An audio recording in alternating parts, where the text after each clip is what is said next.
Okay. Magandang araw sa atin lahat mga kababayan, saan man panig kayo ng daigdig naron. Dito na naman tayo sa another episode ng ating vlogs, Badong Aratilis po. Pag-uusapan natin ngayon, ito po, no, live po from Hong Kong. Dito po sa napakagandang Hong Kong, Hang Kong. Pag-uusapan po natin ngayon, ito po, tinuldukan na po ni VP Sara ang Uniteam, no? Ibig sabihin, ayaw niya na pong magpagamit sa mga nagsasabi na okay naman sila, no? Buhay pa naman yung Uniteam, ayaw na po magpagamit ni VP Sara. Tinuldukan na niya, no?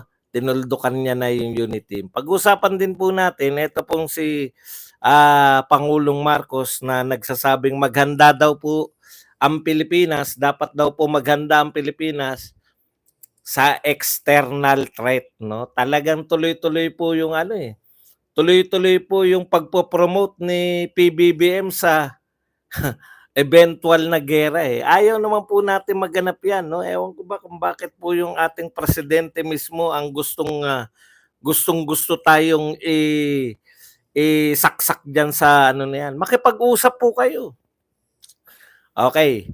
At pag-uusapan din po natin ito pong si Abe, no? Kahit hindi niya po naiintindihan yung sinabi ni VP Sara, tumitira po. Ibang klase talaga 'to si Mike Abe. Mike Abe, lapit mo nga ulo mo, Mike Abe. Ah, medyo may nalilihis ng konti yung mga buhok-buhok natin diyan. Okay. Ah, hanggang dito, hanggang dito. Yan po ang mga pag-uusapan natin. Pero bago yan, kung bago ka pa lang dito sa ating channel, mag-subscribe ka na. Dahil ito lang ang tayong channel na may kinikilingan, may pinapanigan. Una sa balita, huli sa impormasyon, kaya ano pang hinihintay nyo? Pindot na, okay. Headline po to ng mga ilang araw na, no? Kahapon, tsaka ngayon. Grabe po tong ang ating pong pinakamamahal na Pangulo, no? Ang sinasabi niya po, yun na nga, no? Eto po, Marcos, PH must prepare. Ito po ay balita sa ANC. Ito po yung English version ng ABS-CBN.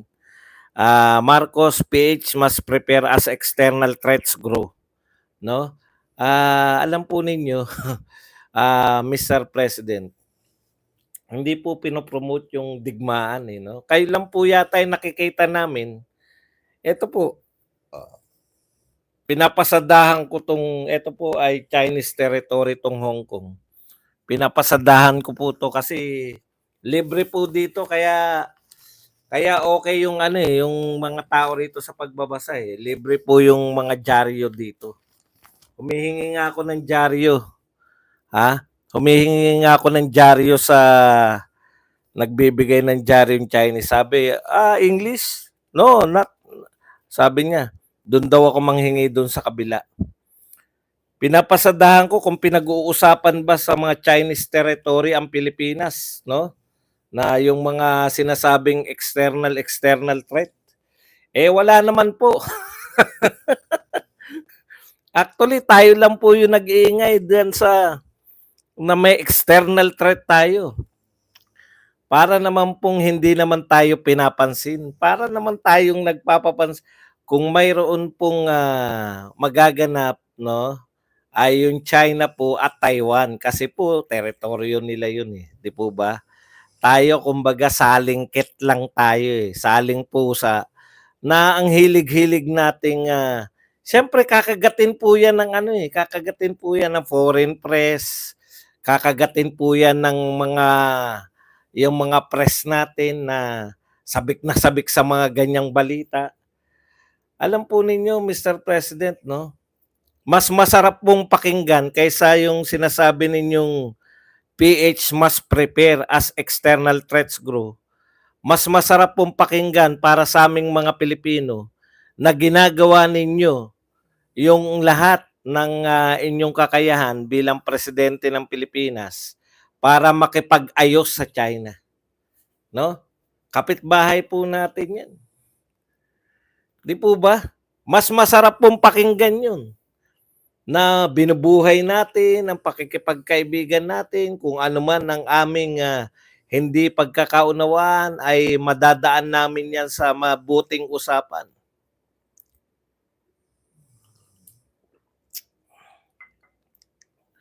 Kasi sa totoo, Mr. President, kung talagang pinaghahanda mo yung tao, dapat may mga guidelines ka na, ano yung gagawin. Katulad po sa ibang bansa, alam po nila yan. May mga sirena po, no? Meron pong pagka inatake tayo, maririnig nyo, 3 sirena, punta na kayo sa mga ilalim na mga bahay ninyo, o kung saan pa man. Para pong yung mga lindol. Alam nyo, nung panahon po ni Pangulong Duterte, miski mga lindol, kompleto po. Merong mga evacuation center. Handang-handa po ang Pilipinas sa eventual na lahat ng kaganapan. Pero kayo pinaghahanda nyo sa salita lang. Dakdakan lang. No? Tayo'y maghanda mula sa external threat. Ano pong gagawin ng paghanda? Sa ibang bansa po, alam po nila. Israel, alam po ng mamamayan na Israel kung anong gagawin. Wag po natin pangunahan ng mga yabang, no? Wala naman talaga tayong panama.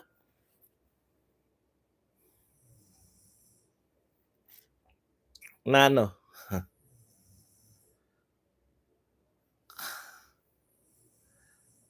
Sa totoo lang, kung meron po yan yung mga sinasabi ninyo, mababalita man lang yung balita man lang sana yan. Hindi po tayo ano po tayo para tayong kate sa likod na hindi makamot-kamot. Ganun lang po. Hindi ko po kayo kinakantsawan dahil kayo po ang presidente namin. In fact, hindi ko po sinasang-ayunan yung ginagawa sa atin diyan sa West Philippine Sea. Pero mas masarap pakinggan bilang pinuno ng bansa sa araw ng kalayaan, no?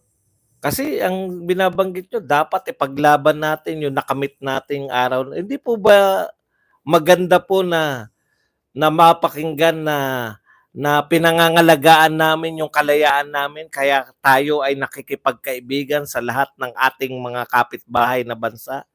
Kung anumang sigalot ay pinag-uusapan namin bilang mga world leader, mas masarap po yun.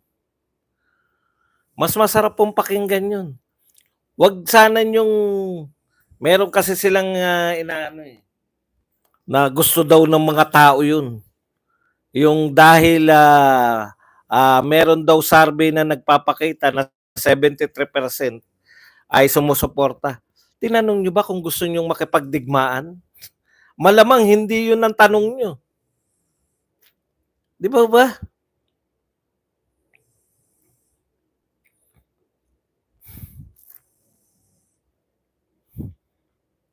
Malamang hindi yun yung tinanong.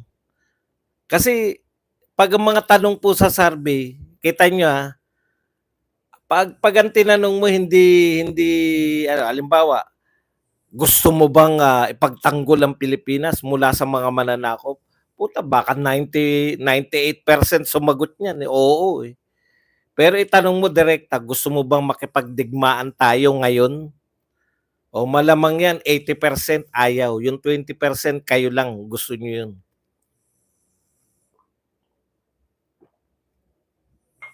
Opo, nasa Hong Kong po ako. Okay.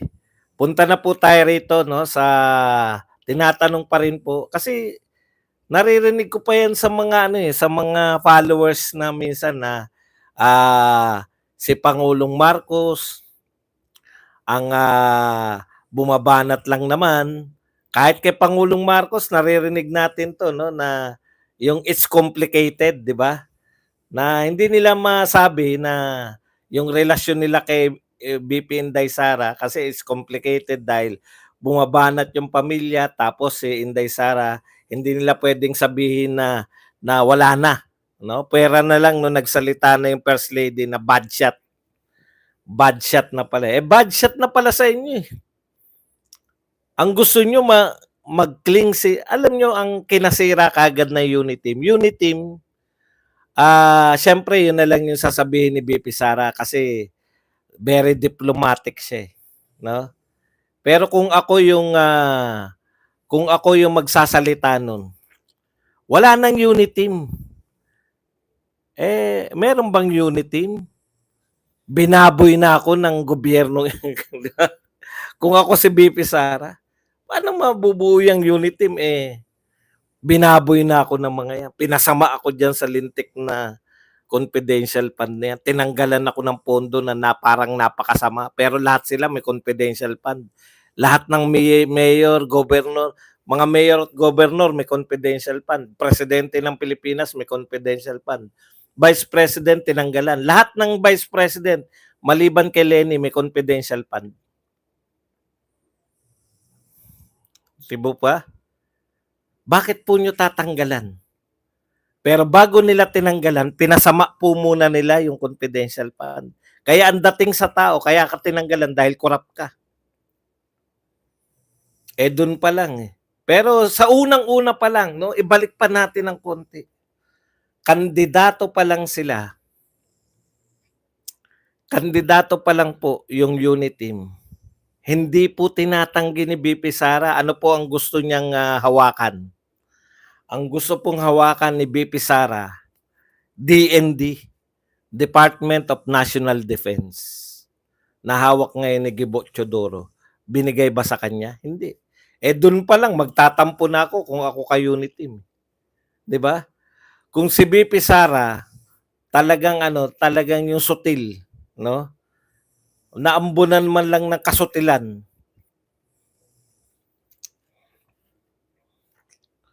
Doon pa lang putya, bakit hindi mo sa akin ibibigay yan?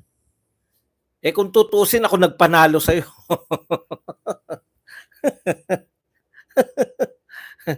Kung tutusin si BP Sara nagpanalo kay PBBM. Kaisa-isang sinabi niya na gusto niyang hawakan. Pero as good soldier as she is, tinanggap niya pa rin. Alam niyo kung anong binigay sa kanya? Ito hindi po to nauunawaan ng mga hindi taga-subaybay ng politika. No? Yung pinakamahirap, pinakamaraming problema. Ito po yung DepEd po, yan po ang departamento na hindi po sumisikat yung mga department secretary. Kaya sa simula pa lang, pagbibigay pa lang kay BP Sara, pagbibigay pa lang kay BP Sara ng departamento, yung ipinagkait sa kanya, yung departamentong gusto niya, matindi na po yun. Matindi na pong sampal sa kanya yun. Siya yung nagpanalo sa unit team. Sinampal siya ng, ano ba gusto mong departamento? Di ba DND gusto mo? O eto sa'yo, DepEd. Kasi traditionally, ang DepEd, hahawakan niya ng mga DepEd secretary kung ano ang problema dinatnan nila dyan. Ito po traditionally, kung ano ang problema na datnan nila, nadadagdagan pa pag umalis sila. Hoping na pag binigay mo sa DepEd Secretary si BP Sara, ikaw ay nananalangin na pumalpak to at bumaba ang popularidad. Pero baliktad po Never pa pong nangyari sa history ng Pilipinas na ang DepEd Secretary ang number one trusted, most trusted. DepEd Secretary ang number one sa approval rating. Wala pa po. Kasi kung nakakasikat po ang pagiging DepEd Secretary, pinakamalaki po yan Best performing pa pala. Pinakamalaki pong departamento yan. Ibig sabihin, pinakamalaki rin pong problema. Yun yung binigay kay BP Sara Duterte para mabaon siya sa problema sa DepEd, makalimutan na siya ng tao, hindi na siya Pero ibang klase po Duterte yan Ngayon, kina-question na yung kanyang pagiging DepEd. No? Kino-question na, bakit ikot ng ikot, parang nangangampanya na, bakit nakakarating kung sa binigay niya yung DepEd, eh.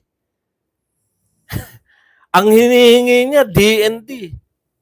Traditionally po, sumisikat yung mga DND. Napakarami nating senador, napakarami, may mga presidente pang galing DND. Panay sikat, eh. Ilan na pong DND ang naging senador? Si Orly Mercado. Ito pong si Juan Ponce Enrile. Naging presidente pa si Fidel Ramos. Ano pa, sino pa mga DND na sikat? Sangkatutak. So, pampasikat yan, eh. Kaya hindi ibibigay yan kay BP Sara. Dahil pag binigay yan kay BP Sara, no? Putya, laglag na yan. Parang sa Renato de Villa, naging ano ba yun? Senador? Hindi naman niya. Naging senador ba si de Villa? Sino pa ba mga DND secretary? Sumisikat po mga DND secretary. Malakas pang pasikat yan, eh.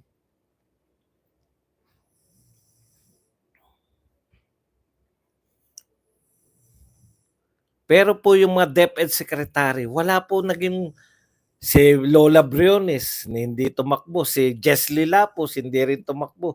Si Armin Luistro, hindi rin tumakbo na sila. Hindi po sumisikat yung mga DepEd secretary. Pinag-aralan nila yan. Saan nila ilalagay, no? Si BP Sara para hindi siya sumikat. Pinapatay nila yung political clout ni BP Sara para sa ganun pagdating ng 2028 yung bata nila wag na nating pangalanan na Martin Romualdez ang magano. Yan yun eh. Si Biason pa pala naging senador din. Ang dami po eh. Sumisikat talaga pag DND. Si Biason, 'di ba, naging senador din.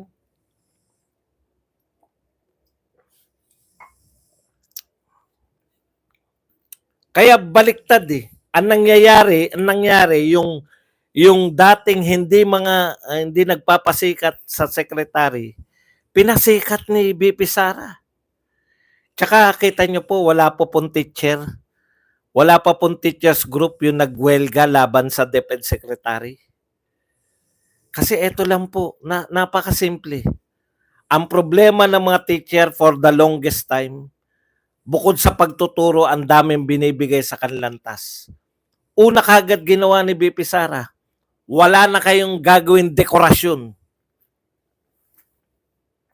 Yan ha. Una, wala nang dekorasyon. Siyempre, galit lang yung mga teacher sa una kasi nag-decorate na sila eh. Pero sa susunod na school year, ang laking ginhawa na yan. Ngayon po, malaking ginhawa na sa kanila. Kasi every quarter yan. Every quarter, gastos ng teacher yan. Yung mga dekorasyon sa classroom. Hindi po galing sa DepEd yan. Gastos ng teacher yan. Pagandahan yan. Kaya alam mo yung mga teacher na marami ng may pamilya na. Kaya pinakamagagandang mga classroom, yung teacher na dalaga at teacher na bading. Maayos sila. Ikalawa, wala pa silang binubuhay na pamilya. Yung mga classroom na mga, hindi naman lahat, pero kadalasan. Kaya po, yung ginawa nyo sa simula pa lang, talagang atake na kay BP Sara. Tapos, sinayaan lang yung atake ng mga Makabayan Black hanggang dito sa confidential fund. Actually, hindi lang po natin nabo-brought up, no? May isa pa pong mangga eh. Malaking mangga talaga. Alam niyo kung bakit tinawag na tambaluslos ni BP Sara si Martin? Hindi naman niya pinangalanan na si Martin yun. Dahil kanino? Correct. Kay Gloria Macapagal Arroyo. Di ba? Ngayon, very close na yung presidente tsaka si Gloria Macapagal. Naiwan na sa ere. Nakita niyo po makipagkaibigan yung mga Duterte. Kaibigan ka namin eh. GMA, hindi ka namin iiwan. Winawalang hiya ka ba ni Martin? Kampi kami sa'yo. Magre-resign ako sa Lakas CMD. para kampi ako sa'yo. O ngayon, sila na magkakakampi. Iwan na nila. Kaya wala na po unit team. Tama po yan. At diyan kayo kabahan. Nagdedeklara na. Dinideklara ni BP Sara magmula ngayon. Ginawa nyo kay Pastor Quebuloy. Nagulatan lahat eh. Sanay sila na hindi kumikibo si BP Sara eh. Kinundi na ni BP Sara. Yung ginawa nila sa Davao. Di ba? For the first time yan. Very passive lang si BP Sara, di ba? Sa ibang mga issues. Ngayon, nagsalita na si BP Sara. Tapos sinundan pa ng unit team. Pagkatapos mo niyang kampihan si Apollo Quebuloy, sinabi niya na wala naman ang unit team eh. Nung election lang yan, actually yun, patama yun sa mga mangga. Patama yun sa mangga na gumamit sa kanila sa election. Alam niyo ibig sabihin sana ng unit team? O vice, ako tayo, yung mga taong matitino kausap. 'Di ba? Unit team tayo. Presidente ka ngayon, vice president mo ko. Matik na yan eh. Manalo ka ngayon, sinuportahan kita. Sa susunod kaya, sino naman sa suporta sa atin? Ay ano po nangyari? 'Di ba? Sinuportahan mo ko, presidente ko. Ikaw, dapat 'yun kung genuine, kung totoo yung unit team, matik na 'yun, no, lahat. Ang susunod na presidente etong si BP Sara kasi sinuportahan ako niyan, susuportahan ko rin 'yan. Hindi. Mga unang ano pa lang, unang taon pa lang Martin na eh. Tinatabla na ng mga vlogger si BP Sara eh. Sinisiraan niyo si BP Sara sa departamentong tinanggap niya bilang Consuelo de Bobo. Consuelo de Bobo lang yung Defense Secretary. Hindi nyo akala, hindi nyo inakala na mapapasikat niya yung DepEd. Mali kayo ng tansya sa mga Duterte. 1 month vacation. Lahat ng mga teacher ngayon nakabakasyon. Kita nyo sa TikTok, tumawag yung principal ng isang teacher. Nasaan ka? Papunta po ako sa Siargao, ma'am. Sabi ng teacher. Ay, may gagawin tayo, mga report dito. Ay, ma'am, anong gusto nyo? Report ako sa 888 o magsasargaw ako? Ay, sige, see you on July. Kung ibang secretary po yung nag-announce niyan, kung ibang tao po ang nag-announce niyan, wala po yan. Yung principal, sabihin ng principal, pakita kay Rito. Wala akong pakialam dyan sa DepEd. Pero dahil Duterte yung nagsalita, alam niyo yun, pinapakita lang yung command ng Duterte. Pag Duterte nagsalita, tototohanin nila. Wag na wag kayong magpapabalik ng teacher. Yung 1 buwan na yan, wala kayong ipapagawa sa teacher. Kaya kasama ko misis ko ngayon. Nagbabakasyon. Kagagaling lang niya sa Baguio City.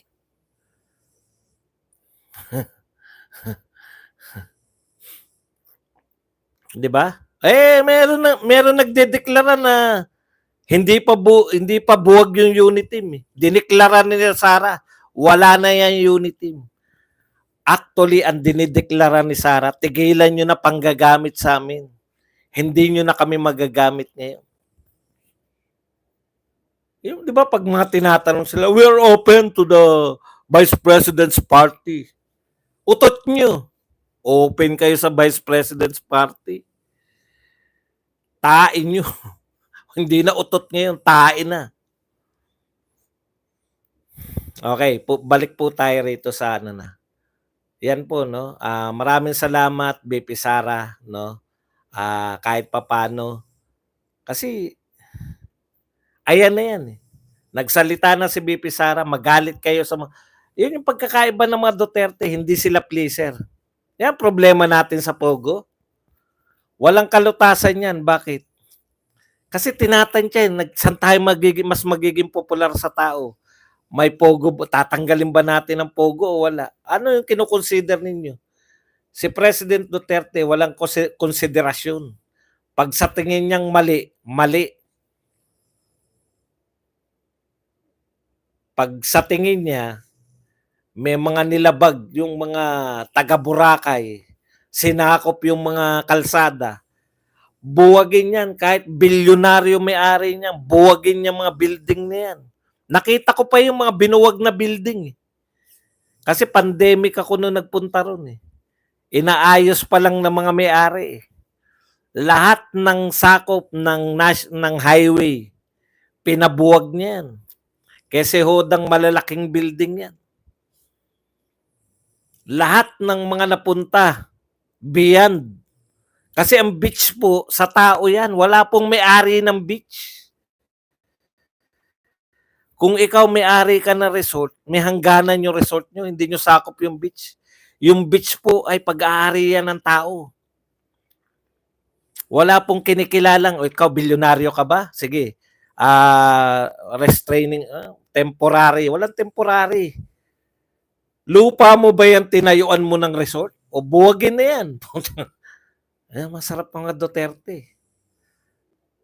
Kaya ang mga teacher ngayon, sanay po yung mga teacher na nagrarally yan, mga AK. Siguro gustong-gusto mag-rally ni Franz Castro, wala siya mayayakag sa mga teacher. Yung TDC, mahilig mag-rally ang mga yan. Pero ngayon, wala tayong nababalitaan, di ba? Gustong-gusto nila eh. Gustong-gusto nila yung isang buwang bakasyon. Move on na ba? O, ikaw na mag-move on.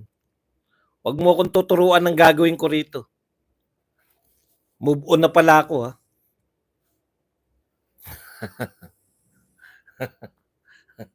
Huwag niyo ako sasabihin na move on. Topic ko to si BP Sara. Okay. Okay, punta na po tayo rin. Hindi, kinakailangan po malaman nyo. No? Huwag nyo po akong pakialaman kung ano po topic ko. Kasi ayoko ng topic ni Badong. Dito ako manunod sa kabila. Huwag nyo po sabihin sa akin na huwag kong pakialaman si Abe. Araw-araw binabanatan yung mga Duterte, hindi kayo sasagot. Very popular po yan. Pinagkukunan po ng impormasyon yan ng mga vlogger ni BBM. No? Huwag kayong makialam sa akin na huwag kong banatan si Mike Abe. Bakit hindi ko pwedeng banatan si Mike Abe? Siya lang ang pwedeng bumanat sa mga Duterte. Bakit pa ako Duterte vlogger? Huwag kayong mag-alala. Namimili po ako ng mga babanatan. Yung mga wala namang naniniwalang vlogger katulad ni Ninyo at saka kay Mima. Siyempre mas si Ninyo kasi, no? Kaya yung nagsabi kung ano man yun, bakit ako pinag-move on. Di ikaw na mag-move on. Hanap ka na ng ibang vlogger mo.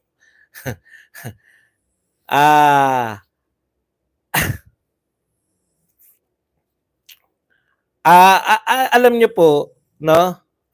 May panahon po na nakikinig ako sa inyo pag mali ako. Pero yung mga topic ko po, sagrado po sa akin yan. Bago po ako mag-topic, inisip ko na po yan ng ilang beses. Huwag po kayong mas marunong pa sa mga vlogger. Diyan po nagagalit ang mga vlogger eh. Sa totoo lang po. Huwag niyo pong pakialaman yung topic ng vlogger. Kunwari kayo, gusto nyo ko, ayaw nyo ng topic ko, huwag po kayong manood muna. 'Di ba? Muna lang. Kasi ang hirap po 'yun eh, yung paghandaan mo tapos magko-comment, 'di ba? Okay. Thank you very much.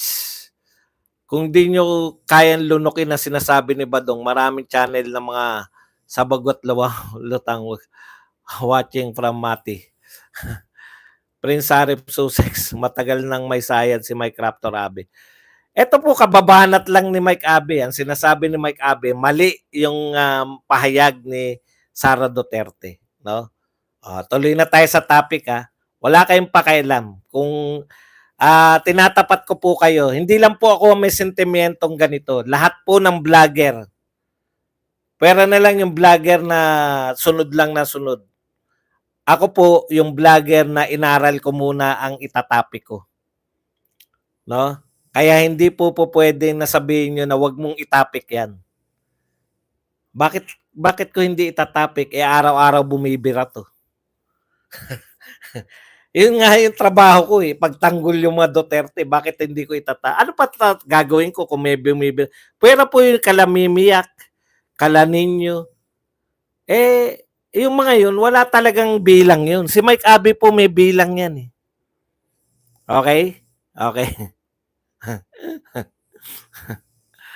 Punta po tayo rito sa sinasabi ko.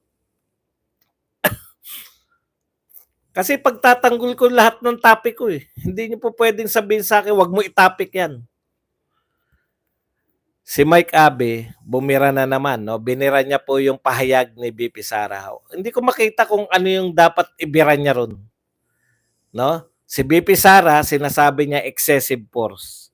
Alam mo Mike Abe, kung hindi mo naunawaan yung salitang excessive force, panoorin mo yung video. Kasi yung sinasabi niya, masama ba na mag-serve ng ano? Masama bang mag-serve ng anong tawag doon? Warrant of arrest. Hindi po masama na mag-serve ng warrant of arrest. Ang sinasabi, excessive force. Excessive, sobra-sobra. Kung ayaw mo maniwala sa mga Duterte, pakinggan mo yung Marcos. Sabi niyo, Marcos supporter kayo eh, di ba? Ano sabi ni Amy? Marcos to, legit to na Marcos. Ito po sabi ni Amy Marcos. Andun ako sa Davao at ako ay nasindak kasi ang dami-daming SWAT CIDG sa airport. Sangkaterba yung mga SAF, batalyon, 2, 3, ba na PNP helicopter, may kasama pang drone. May sniper pa sa tuktok ng mga building. Ako ay natakot, talaga namang ako ay kakabahan ng todo at yung Davao City ay parang war zone. Bakit naman nagkaganon? Kailangan ba talaga yun? Ito po, wag ng Duterte kasi 'di ba, Mike Abe, Duterte, bad shot kagad sa yan. Ito ano to eh. Marcos to eh. Si Amy Marcos to eh. Hindi to taga Davao. No? Marcos to. Okay. Andun daw siya. Ang dami. Yun po, yun Abe yung excessive. Meron naman dictionary, Abe. Tignan mo yung meaning ng excessive. Sobra-sobra.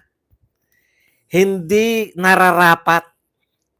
Pinaliwanag na namin yan eh. Yung sinabi ni PRRD, di ba? Ito po ay hindi pa convicted. Siya ay isa lamang, anong tawag dyan? Suspect.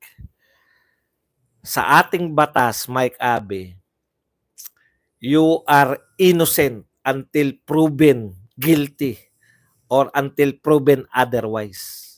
Di ba? Inosente pa. Kung legally speaking, inosente pa to. Gagawin mo ba sa inosente yan?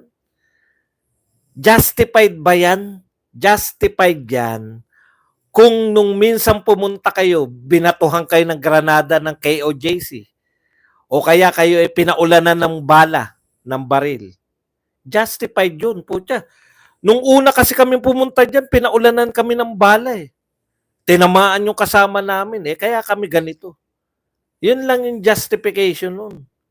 Pero yung mga non-combatant, lulusubin nyo yung simbahan, excessive ang tawag doon, Abi. Bakit mo babanatan si BP Sara dahil sa nagsabi ng ganun? Na sobra-sobra. Pag sinuri mo naman yung sinasabi ni Abi, ganito sasabihin niya. Bakit nung panahon ng tatay mo? Parang walang karapatan si BP Sara na magsalita ng excessive force.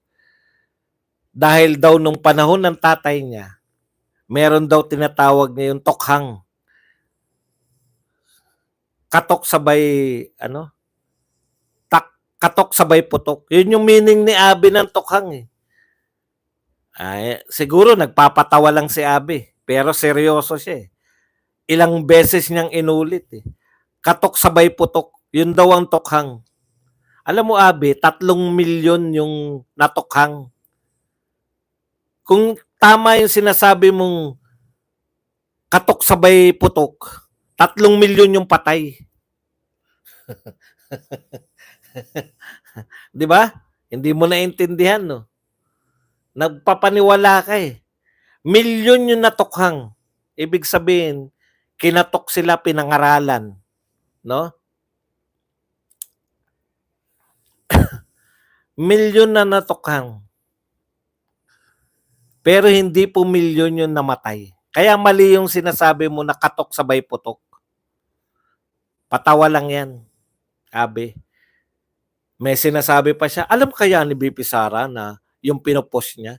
Puta, pwede ba namang i-post ng Vice President yung kung hindi niya alam? Kasi kung hindi niya na alam, nakakasira sa reputasyon niya. Nakakasira raw sa reputasyon niya yung pinost kung hindi raw alam ni BP. Kung alam naman niya yan, kita mo, pwede mo bang i-post yun ng hindi alam? Kung alam naman daw niya yan, ay talagang mali. Mali, abogado yung tao. Ikaw ano ka? Galit na galit yan pag binabanatan siya ng mga vlogger. Huwag ka kasing mag-vlog para hindi ka para hindi ka mabanatan, huwag ka mag-vlog. Galit na galit siya sa mga sa mga vlogger na bumabanat sa kanya. Gusto niya siya lang babanat sa mga Duterte. O minamasama mo, 'di ba? Dapat daw sinabi yan ni BP Sara yung pahayag niya, mga excessive force, etc. nung nag-conduct ng war on drugs yung tatay niya. Ang layo mo, Abi. No? Ang layo mo. Tanong, Abi, yung war on drugs ba illegal? Bakit wala pa rin kaso si Pangulong Duterte? Sasabihin ICC, utot nyo, wala yan, hindi yan. Hindi katotohanan yung ICC. Kaya nga ayaw nila magpasampa ng kaso dito eh. Alam nyo kung bakit? Pag nagsampa na ng kaso dito kay PRRD, ibig sabihin, umiiral na yung batas dito. May nagsampa nga ng kaso eh. Kaya walang kaso. Hindi nyo pa rin ba naintindihan? Kaya walang nagkakaso rito kay PRRD. Lalabas po kasi na meron tayong justice system. Kaya walang nagkakaso pa rito eh. Pag nagkaso sila dito, teka muna kayong ICC. May kaso yan dito. Sa Pilipinas, ibig sabihin, may hustisya kami rito. Yun po yun, may hustisya. Hanggang ngayon ba naman, di pa kayo sanay kininyo? Kung gusto nyo matuwa, masiyahan, manood kayo kay Ninyo. Pero talo na siya ngayon, Ninyo, talo ka na. Kasi ikaw panay mura ka lang eh. Eto, si Mima, mas malakas mag-chismis sa'yo to si Mima. Hindi lang panay mura to. Iba-iba chismis niya.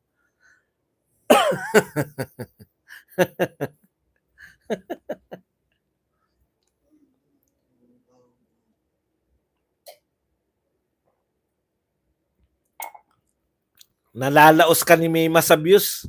Ha? Ninyo. Okay. Balikan natin yung war on drugs. Ito pa isa, Abe, yung pagkakaiba. Sinasabi mo, dapat sinabi mo yan sa tatay mo nung nagko-conduct ng war on drugs. Balikan lang natin ng ilang panahon, Abe. Baka nakakalimot ka, hindi ka pa naman siguro ulyanin. Kasi kung ulyanin ka, hindi ka na kukunin ng ng PTB4, no? Balikan lang natin ng konti yung ilang panahon lang. Hindi ba, Abe? Natapos ang termino. Natapos ang termino ng Tatay Digong. Supporter ka ng Tatay Digong hanggang katapusan. Kailan mo tinira yung mga Duterte? Nung kayo ay nagkabiyak na ni Pastor Kibuloy. Ipapaalala ko lang sa iyo, SMNI ka. Sa lahat ng panahon, di ba? SMNI ka, supporter ka ni Pangulong Duterte. Di ba? Kailan ka lang nawala sa SMNI? Kailan ka lang nawala sa pagiging suporta kay Pangulong Duterte? Papakita ko lang po sa inyo, kayong mga loyalist, kung ano po tong sinusuportahan yung tao para malaman nyo kung anong ugali nito. Ang tagal po niyang sinuportahan si Pangulong Duterte. Ay, ganun din nga pala lahat ng mga ano nyo. Lahat ng sikat nyo nga palang mga, lahat nga po pala ng inyong mga sikat na vlogger ay supporter din nga pala ni Tatay Digong. Paano nga pala kayo magtataka pwedeng palang bumaliktad sa inyo kahit sino. Si Abi na lang, wag na natin intindihin yung iba, baka sumikat pa eh.